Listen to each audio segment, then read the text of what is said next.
Hello everyone, good evening, how you guys doing? Hope this message makes you well and good health. We also saw the video that was released today on the pictures of little kids on Children's Day with canes all over their body, flocks. They were whipped, of course, by terrorists who are from the Fulani origin. And we are not allowed to call Fulani terrorists because it will be referred to as ethnic profiling, right? But of course, we all know what happened in Nigeria in 1966 when Tafawa Balewa and other northern elites were killed. And after a few months, there was a counter coup, of course, that took the life of Agoye Ironsi. Till from that era to this very day, the Igbos has been profiled.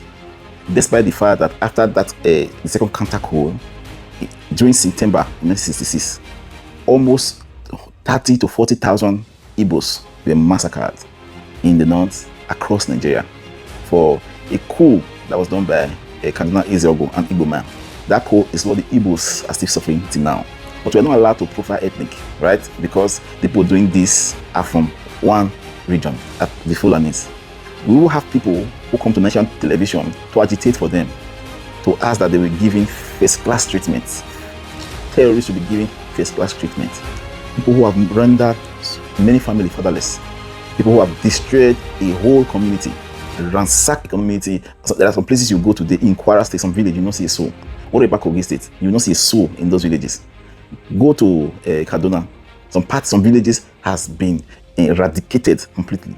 But we are not allowed to call Fulanis or herdsmen terrorists, because we in Nigeria they change narrative now and then because of what happened to the Igbos. The evil that was done to the Igbos by Nigeria. That's why history has been eradicated from our schools. So we don't know what happens. But you all know us as we don't actually read, right? I'm not from Igbo, I'm from Edo State. But average Nigeria, they don't read. Okay? The fact that history has been eradicated from Nigeria is the main reason you should go and do your proper research about what happened in Nigeria. How the Fulani actually conquered the north. Nobody's reading about it, all right? But if what the Fulani are doing today, it was the Igbos that was doing it, we all know what will happen, right? Have you see the double standard of Nigerians when it comes to the south and the north? I said it before, in Delta State here, the general was killed. The whole village was burnt down to the ground. Till today, a professor is still held in prison. A monarch was arrested. All the chiefs in the village, half of them was arrested. A king, sitting king, was in prison. For how long? But the same issue happened in the north. A general from Edo State was killed in the north. Till today, nothing has been said about it. A major general was killed after he sent a signal to Abuja that he was hiding somewhere. Someone in the army defense headquarters informed the terrorist, and the general was killed. On record, was killed. Nothing has been done. But you still see a professor coming on TV to say these terrorists are our brothers, right? They are brothers. You see Gumi coming to advocate for these people. They should be given first-class treatment. Me, I have law-abiding all my life in this country. I've never gotten a dime from the Nigerian government. Yet, those people who are killing us are rehabilitated and given first-class treatment, giving grants to go and start a business after rehabilitation. And those people who they killed their parents, nothing is done to them. Have you seen this? This only happened in movie when I was growing up, but this is what is happening today in Nigeria, right? They expect us to somehow turn our face and for us to feel everything is all right. We should not complain about it. We should just relax and let what is happening all over Nigeria go on. Just imagine the double standard of Nigeria. Yet the resources that is a Nigeria economy come from South. The economy of Nigeria come from South, and we're not benefiting anything from the resources of our people.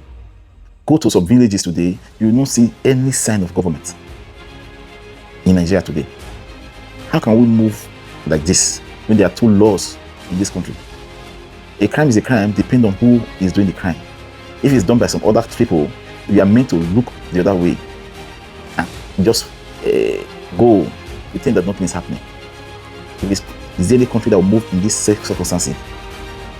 If, for example, in this video, in this podcast, I mention some name and insult those people, by tomorrow morning, I'll be whisked away to Abuja. Right?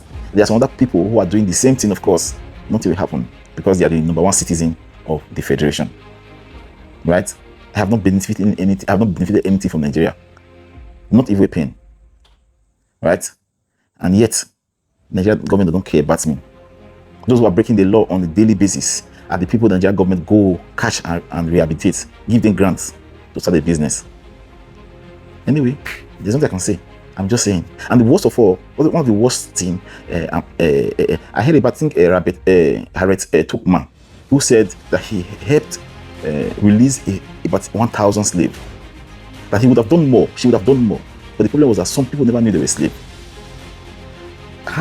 99% of Igbo politicians will sell their tribe, will sell their kinsmen just to get a seat at the table, just to get crumb from the ground in that seat. They don't care. As far as they are giving a token, they can sell their whole generation. Nigeria has never been fair to Igbo people, but yeah, they don't care. They just want to play politics with everything, right? If you go to the east today, last time I went to the east, I think it was 2014. I went to the east for a wedding, of course. When you're coming, do you know that if you are going to Imo State or Anambra, you wait. There are some routes you pass through. You have to stand, drop in your car. You walk like that. It is like a war zone. Military are all over Southeast, and yet there is no war in Southeast. Anyway, people should take care and good day. Good night.